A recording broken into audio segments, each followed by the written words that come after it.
नमस्कार. नवी उमेद यूट्यूब चॅनलच्या महाराष्ट्र धिस वीक या कार्यक्रमात आपल्या सगळ्यांचं मनापासून हार्दिक स्वागत. आपण सगळे माध्यमात बातम्यांमध्ये रमणारा, चमचमीत बातम्यांमध्ये रमणारा वर्ग.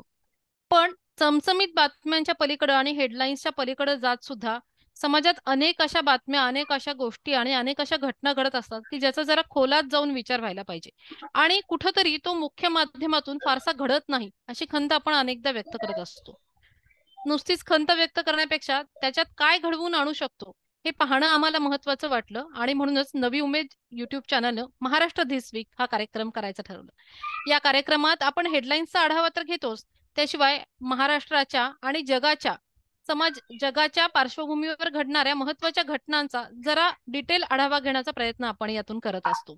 तर मी पुन्हा एकदा या कार्यक्रमात तुम्हा सर्वांचं स्वागत करते. सगळ्यात पहिल्यांदा या आठवड्यात घडलेल्या काही महत्वाच्या घटनांचा आपण आढावा घेऊयात आणि नंतर आपण आजच्या पाहुण्यांकडे जाऊयात. सध्या गाजत असलेली महत्वाची बातमी म्हणजे मुंबईतल्या दुकानांवर मराठीतच पाटी हवी. येत्या 2 महिन्यात मुंबईतल्या किरकोळ विक्रेत्यांनी आपापल्या दुकानांवर मराठीत पाटी लावावी असे निर्देश सर्वोच्च न्यायालयाने दिले आहेत. मध्यंतरी राज्य सरकारने मराठी पाट्यांची सक्ती केल्यावर व्यापाऱ्यांनी त्याला सर्वोच्च न्यायालयात आव्हान दिले होते. त्याच्या सुनावणीत न्यायाधीश बी नागरत्ना आणि न्यायाधीश उज्ज्वल भुयान यांच्या खंडपीठाने हे निर्देश दिलेले आहेत आणि 2 महिन्यांची मुदत मराठी पाट्यांसाठी मुंबईतल्या व्यापाऱ्यांना दिलेली आहे. दुसरी बातमी आहे, कांदा उत्पादक शेतकऱ्यांना दिलासा देण्यासाठी कृषी उत्पन्न बाजार समितीच्या आवारातच नाफेड आणि एनसीसीएफ यांनी थेट शेतकऱ्यांकडून कांदा खरेदी करावी अशी लोकप्रतिनिधींची मागणी आहे. याबाबत 29 सप्टेंबर रोजी दिल्लीत बैठक घेऊन योग्य तो निर्णय घेण्यात येईल असे केंद्रीय वाणिज्य मंत्री पियुष गोयल यांनी सांगितलंय. या बैठकीला अर्थातच महाराष्ट्रातले काही मंत्री उपस्थित राहणार आहेत अशी माहिती उपमुख्यमंत्री अजित पवार यांनी दिली आहे. तिसरी बातमी आहे, एकीकडे महाराष्ट्रातल्या काही जिल्ह्यांमध्ये अजिबात पाऊस नसताना दुसरीकडे गेल्या आठवड्यात नागपूर शहरात 22 सप्टेंबरला मध्यरात्रीनंतर झालेल्या पावसानं हाहाकार उडाला होता. अंबाझरी, गोरेवाडा हे तलाव ओव्हरफ्लो झाल्याने नाग नदीला पूर आला आणि जवळच्या भागातील घरांमध्ये पाणी शिरलं.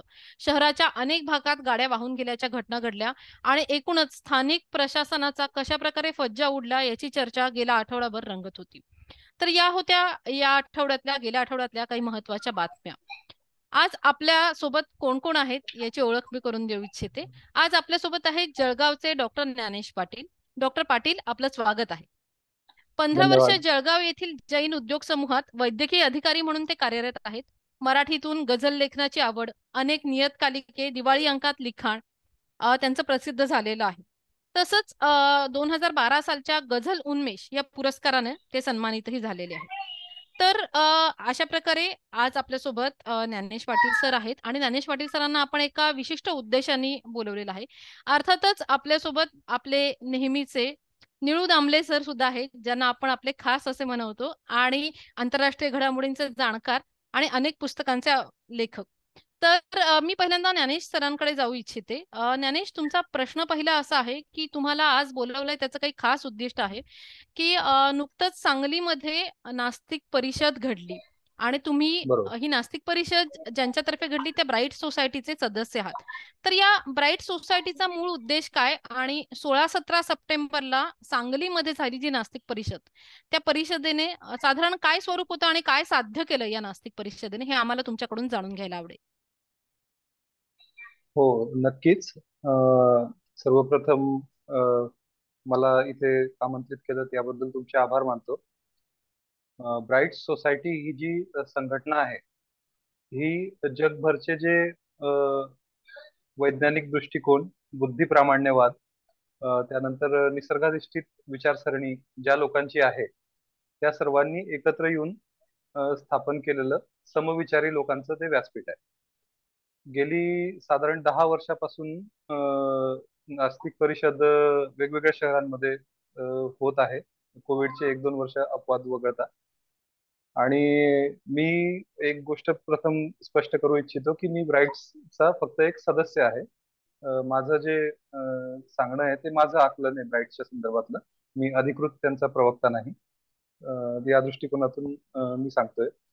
मी याआधी 2017 साली एक नास्तिक परिषद मुंबईला झाली होती, त्यालाही उपस्थित होतो आणि आता जसं तुम्ही सांगलीच्या परिषदेबद्दल बोललात त्यालाही मी उपस्थित होतो. तर ब्राईट संघटनेची जो मुख्य उद्देश आहे तो या सर्व समविचारी लोकांना एकत्र आणणे आणि विचारांचं आदान प्रदान करणे या स्वरूपाचा आहे. जी ब्राईट्स म्हणजे तेजस्वी किंवा प्रखर हा एक प्रचलित किंवा रूढ अर्थ ब्राईट्स या शब्दाचा आहे. इथे हा ब्राईट हा एक नाऊन म्हणून येतो. म्हणजे जगभरात जर त्याला आपण इहवादी किंवा संशयवादी किंवा रॅशनलिस्ट ह्या नावांनी जे लोक वेगवेगळे ओळखले जातात, त्या सगळ्यांसाठी हे एक अम्ब्रेला टर्म आहे असं आपण म्हणू शकतो. ब्राईट्सचा जर जाहीरनामा म्हणजे जर सदस्य तुम्हाला ब्राईट्सचं व्हायचं असेल तर एक जाहीरनामा ब्राईट्सचा असतो, तो मी वाचून दाखवतो म्हणजे तुम्हाला कदाचित आणखी त्यात स्पष्टता येईल. तर अगदी. ब्राईट्सचा जाहीरनामा असा आहे की जगाला प्रभावित करू शकणाऱ्या अलौकिक शक्तीचे, व्यक्तीचे वा गोष्टीचे अस्तित्व वस्तुनिष्ठ वा बुद्धिगम्य नाही, म्हणून ते मला मान्य नाही. माझ्या या विचारांचे लोक स्वतःला बुद्धिप्रामाण्यवादी, विवेकवादी, संशयवादी, जडवादी, इहवादी, मानवतावादी, अज्ञेयवादी, मुक्तचिंतक किंवा ब्राईट अशा वेगवेगळ्या नावांनी ओळखले जातात. काही लोक यांनाच निधर्मी, निरीश्वरवादी किंवा नास्तिक या नावाने सुद्धा ओळखले जातात.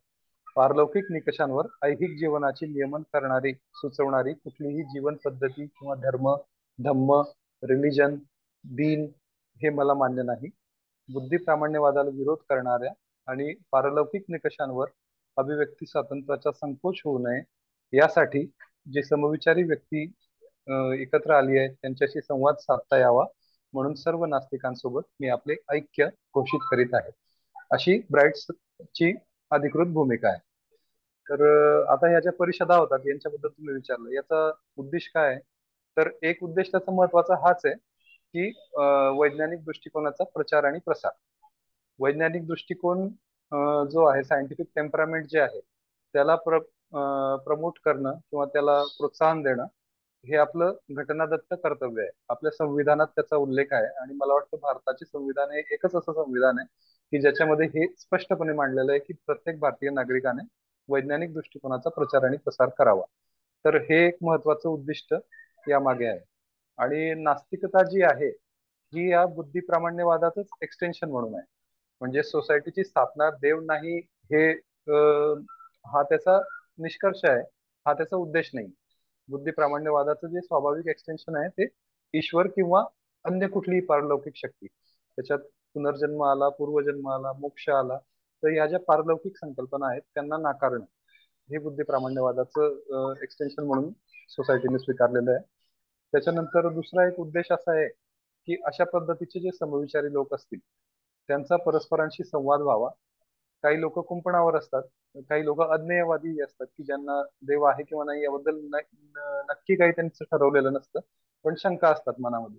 तर अशा व्यक्तींनाही अभिव्यक्त होण्याचं संधी मिळावी, हा एक उद्देश त्याच्या मागे आहे. त्याच्यानंतर जशी नास्तिक परिषदांमध्ये काही चर्चा होतात, भाषणं होतात.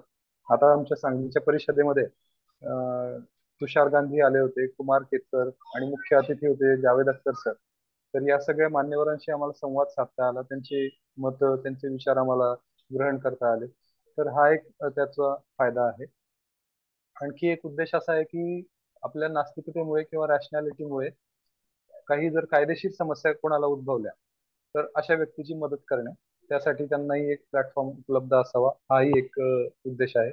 शिवाय या क्षेत्रात काम करणाऱ्या ज्या समविचारी संस्था आहेत किंवा व्यक्ती आहेत त्यांचा गौरव करणे, त्यांना पुरस्कार देणे, त्यांना प्रोत्साहन देणे, तर अशी ही सगळी वेगवेगळी उद्दिष्ट ब्राईट सोसायटीची आहेत.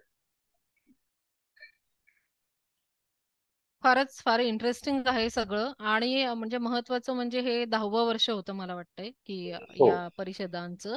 तर 10 वर्ष नास्तिक असं काहीतरी नाव घेऊन महाराष्ट्रातल्या, भारतातल्या समाजात असं अशा प्रकारचं करणं हे नक्कीच सोपं नसेल. तर त्याच्याच अनुषंगाने मी प्रश्न एक विचारते की एकूणच आपण बघतोय की आपल्याकडं दिवसेंदिवस धर्म, रूढी, परंपरा, सण, उत्सव हे साजरं करणं याचं प्राबल्य दिवसेंदिवस वाढत चाललेलं आहे. आणि बरोबर. उत्सवाचं स्वरूपही दिवसेंदिवस आणखीन भडक होत चाललेलं आहे. सगळ्यांनाच अशा प्रकारचं आवडतं असं नाही, पण तरी सुद्धा ती एक प्रकारची एंटरटेनमेंट असते, त्यामुळे लोक त्याच्यात सामील होतात सहजपणे. तर म्हणजे लोकांची कुठेतरी ती एक गरज आहे, मानसिक गरज असंही दिसतं. तर अशा वेळेला नास्तिक परिषदेच्या माध्यमातून तुम्ही जे विवेकवादाचा प्रसार करण्याचं उद्दिष्ट डोळ्यासमोर ठेवलंय, ते पेलवणं कितपत सोपं आहे, किंवा काय त्याबद्दल तुम्हाला काय वाटतं की कसं शक्य आहे त्याचा प्रसार करणं? नाही, अगदी बरोबर आहे ते. सोपं तर नक्कीच नाही.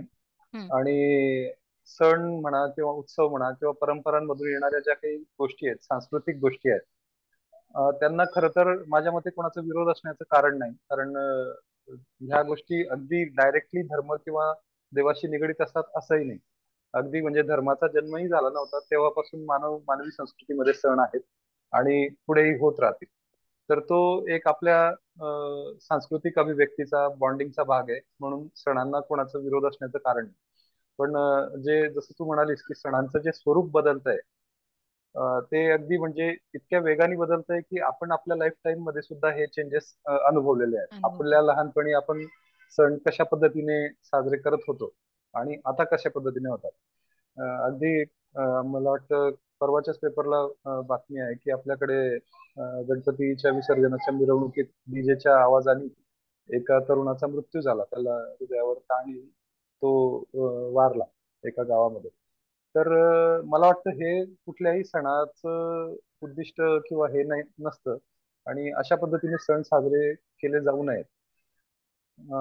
दुसरी गोष्ट, सणांचं बऱ्याच अंशी राजकीयीकरण सुद्धा याच्यामध्ये झालेलं आहे. जसं आपण दहीहंडीमध्ये वगैरे बघतो की मोठमोठ्या थरांच्या स्पर्धा राजकीय नेते भरवतात, त्यांना मोठी मोठी बक्षिसं दिली जातात. आणि एक प्रकारे ती स्पर्धा लागते मग.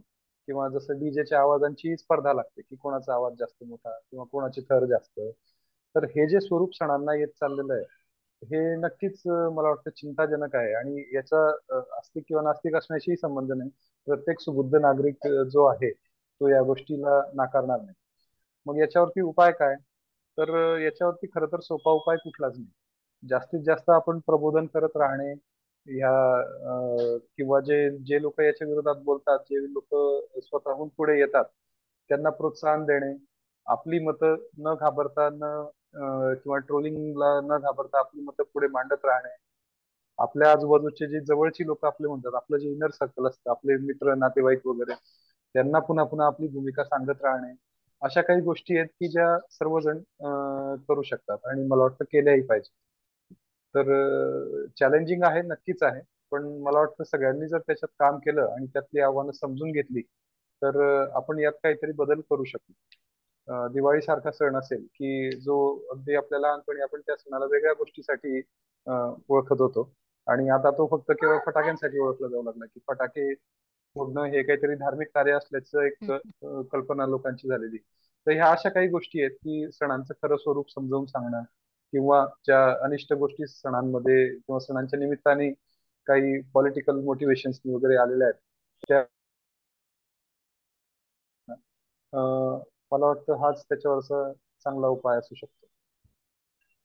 हो, खरं आहे तुम्ही म्हणताय ते, पण ते तितकंच म्हणजे खूप सोपं नाही असंही आम्हाला वाटतं. कारण आजकाल कुठल्याही सणाच्या बद्दल किंवा त्याच्या प्रदूषणाबद्दल बोलायला लागलं की त्याच्यानंतरची व्हॉटअबाउटरी ही होतच राहते की मग तुम्ही बरोबर. अमुक धर्माच्या विषयी का बोलत नाहीये.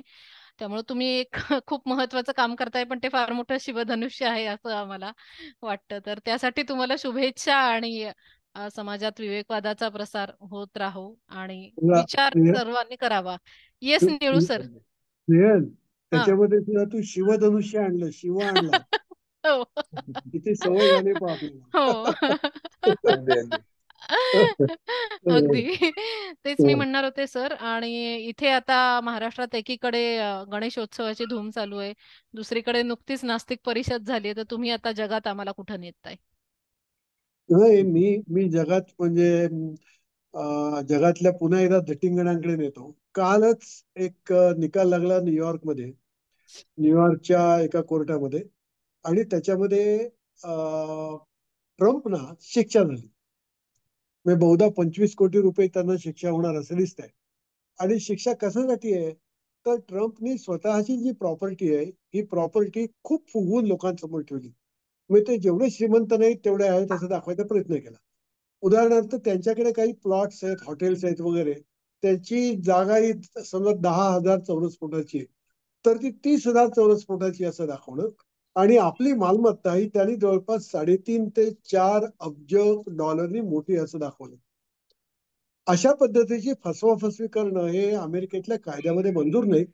कारण या फसवाफसवीतूनच मग नंतर मार्केटमधून पैसे उभे केले जातात आणि मग त्याच्यातून लोकांचा त्रास होतो. तर हा गुन्हा आहे असं ठरवून त्यांना काल कोर्टाने शिक्षा दिली. गंमत अशी की ही शिक्षा होण्याच्या आधी म्हणजे गेल्याच महिन्यामध्ये, हा सप्टेंबर आहे, ऑगस्टमध्ये त्यांना आणखी एक शिक्षा झाली. शिक्षा झाली कशाबद्दल, तर कॅरोल नावाची एक बाई आहे, ज्या कॅरोल म्हणून बाई आहे. त्यांनी 2019 साली एक पुस्तक लिहिलं होतं आणि त्या पुस्तकामध्ये ट्रम्पनी आपल्यावर बलात्कार केला असा आरोप केला होता. ट्रम्पने अर्थात त्या बाईंच्या विरोधात बदनामीचा खटला भरला आणि नंतर त्या बाई बदनामीच्या खटल्याबाबत आणि बलात्कार झाला या दोन्ही बाबत विरुद्ध कोर्टामध्ये गेल्या. एक खटला न्यूयॉर्क कोर्टामध्ये, एक खटला फेडरल कोर्टामध्ये. त्यातल्या न्यूयॉर्क मधल्या कोर्टामध्ये निकाल लागला आणि ट्रम्पनी बलात्कार केला हे कोर्टाने मान्य केलं आणि ट्रम्पना $2-2.5 कोटी दंड आता भरावा लागणार आहे आणि बदनामीच्या खटल्यात आणखी त्यांना भरावा लागणार आहे. हे दोन ताजे खटले. परंतु एका देशाचा प्रेसिडेंट हा कसा वागतो आणि कसं सगळे कायदे धाब्यावर बसवतो त्याचे उदाहरण आहे. पण गमत म्हणजे हे दोन ते निकाल लागले, परंतु त्यांच्यावर अजून 78 केसेस आहेत कोर्टामध्ये आणि ज्या पुढल्या 2-4 महिन्यामध्ये चालणार आहेत. आणि या 78 केसेस जर चालल्या आणि त्यांचे निकाल जर लागले, ही शक्यता आहे, तर त्याला 900 वर्षाची शिक्षा होऊ शकेल. 900 वर्षाची शिक्षा.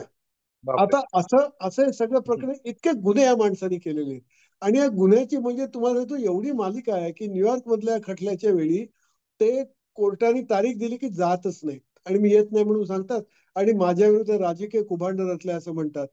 त्यांच्या ह्या वर्तनाबद्दल सुद्धा कोर्टाने त्यांना $1,00,000 दंड केला, कोर्टाचं अवमान करणं म्हणून. नंबर 2, त्यांचे वकील जे आहेत हे वकील कोर्टासमोर जाऊन उद्धटपणा करतात. हम्म.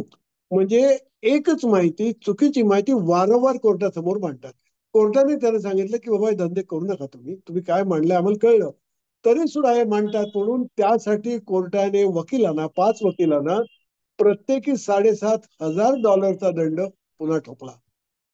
म्हणजे असे हा ग्रस्त आता खटल्याला तोंड देतोय आणि सर्वात महत्वाचा खटला म्हणजे कॅपिटॉल हिलवर हल्ला करणे, म्हणजे अमेरिकेच्या संसदेवर हल्ला करणे. एक 10,000 गुंड गोळा केले, त्याला संसदेवर पाठवलं आणि सांगितलं की संसदेमध्ये येणारे बिल पास करून घेऊ नका. आणि ते बिल काय होतं की ट्रम्प हे जे 2020 साली निवडणूक हारले, ही मी निवडणूक हारलेलो नाही, ही निवडणूक माझी पळवण्यात आली असं सांगायचा प्रयत्न सरकार करतायत आणि त्यासाठी त्यांनी सगळा गोंधळ घातलेला आहे. आणि हा खटला जर त्यांच्या विरोधात गेला, जो जाण्याची शक्यता आहे, तर त्यांच्यावर सेडेशन म्हणजे देशद्रोहाचा खटला आहे. तेव्हा असा हा माणूस आहे आणि या जगातला कदाचित पहिला प्रेसिडेंट आहे की जो आपण तयार केलेलं घटनात्मक सरकारच उलथवायला निघालेला आहे. मग त्याला राज्यघटना मंजूर नाही, सरकार मंजूर नाही, न्यायालय मंजूर नाही, असा ग्रस्त आहे. आणि अशी गंमत आहे एकूण. अवघड आहे. येस, इंटरेस्टिंग आहे सर. आणि जगभरातल्याच राजकीय घडामोडी कशा इंटरेस्टिंग असतात आणि आणि यातला आणि हा आणि इंटरेस्टिंग म्हणजे असं आहे की तुम्ही पाहिलं ना, तर यांच्यासारखे अनेक धटिंगण जगात इतरत्र सुद्धा आहे, ते तुमच्या लक्षात येईल. आणि ट्रम्पचं वैशिष्ट्य असं होतं की ट्रम्प हा खोटारडा माणूस म्हणून ओळखला जातो.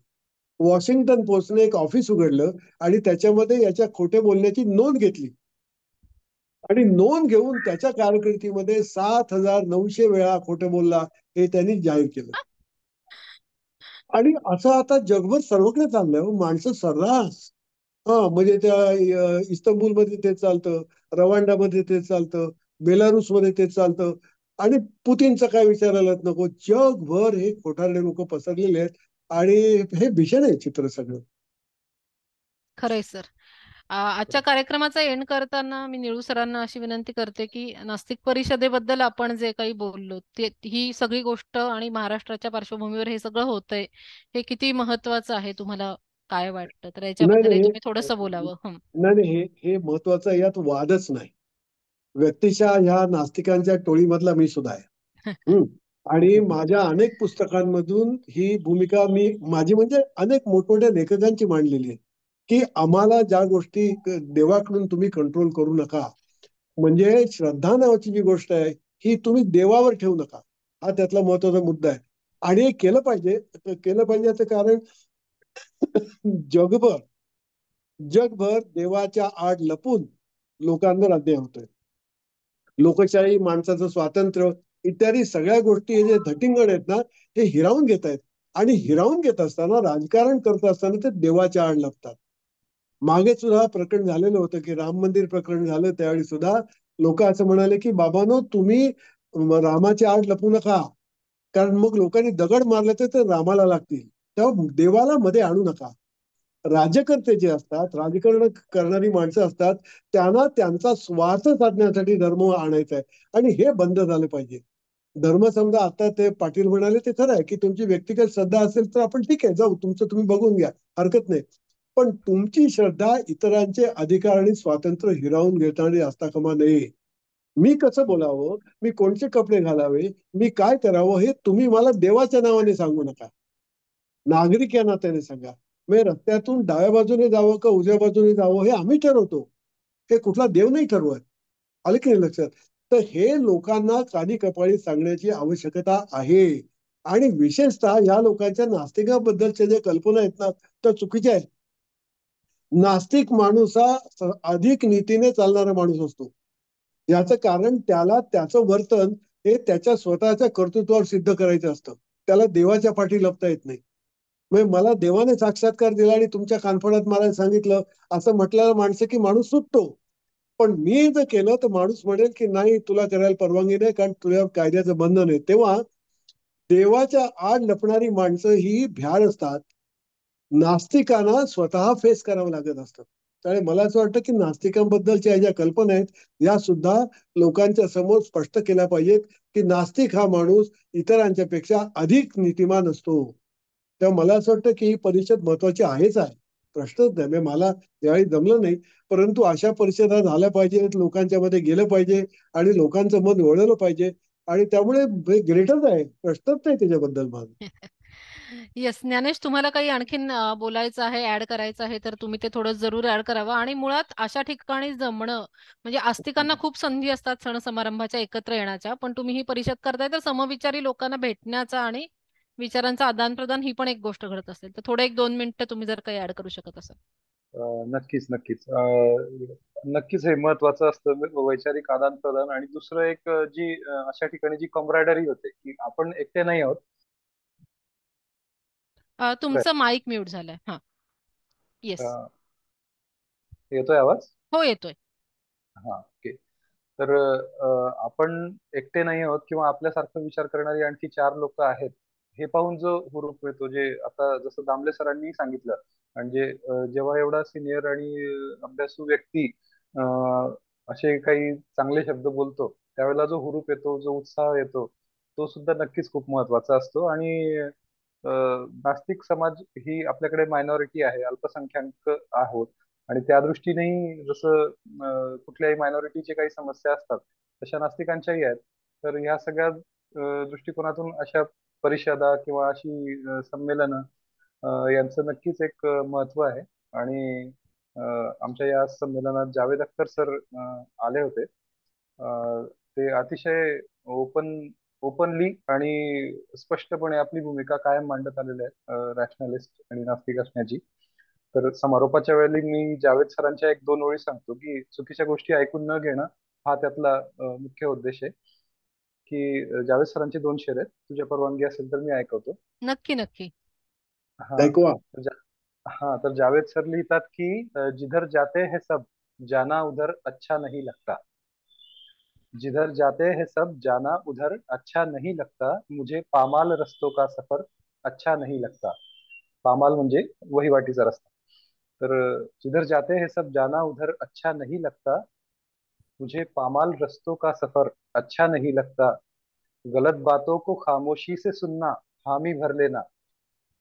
बहुत है फायदे इसमें मगर अच्छा नहीं लगता. तर अशी ती भूमिका आहे आणि मला वाटतं सगळ्या मुक्त चिंतकांची हीच भूमिका आहे. त्या दृष्टीने या परिषदांचं महत्व नक्कीच आहे असं मला वाटतं. येस, क्या बात आहे. Thank you so much. म्हणजे मला वाटतं आज समारोप करण्यासाठी वेगळं काही सांगायची गरजच नाही. इतका छान शेर आपण ऐकला. तर आपल्या सगळ्यांचा प्रयत्न हाच असतो, की थोड्या रुळलेल्या, मळलेल्या वाटा सोडून नवीन वाटांचा थोडा अनुभव घ्यायला पाहिजे. तर आयुष्यात काहीतरी आहे ते. आणि नक्कीच घेऊन नक्कीच. जाण्यासाठी आपल्याकडे असतातच दरवेळेला पाहुणे आणि निळू सर तर आहेतच. त्यांच्याकडनं आम्हाला दरच वेळेला काहीतरी नवीन आणि इंटरेस्टिंग मिळत असतं. तर thank you so much doctor Dnyanesh Patil आणि निळू दामले सर. थँक्यू. आपण आज वेळ दिलात. धन्यवाद. आपण भेटत राहूयात नवी उमेदच्या या कार्यक्रमात. Thank you so much. थँक्यू.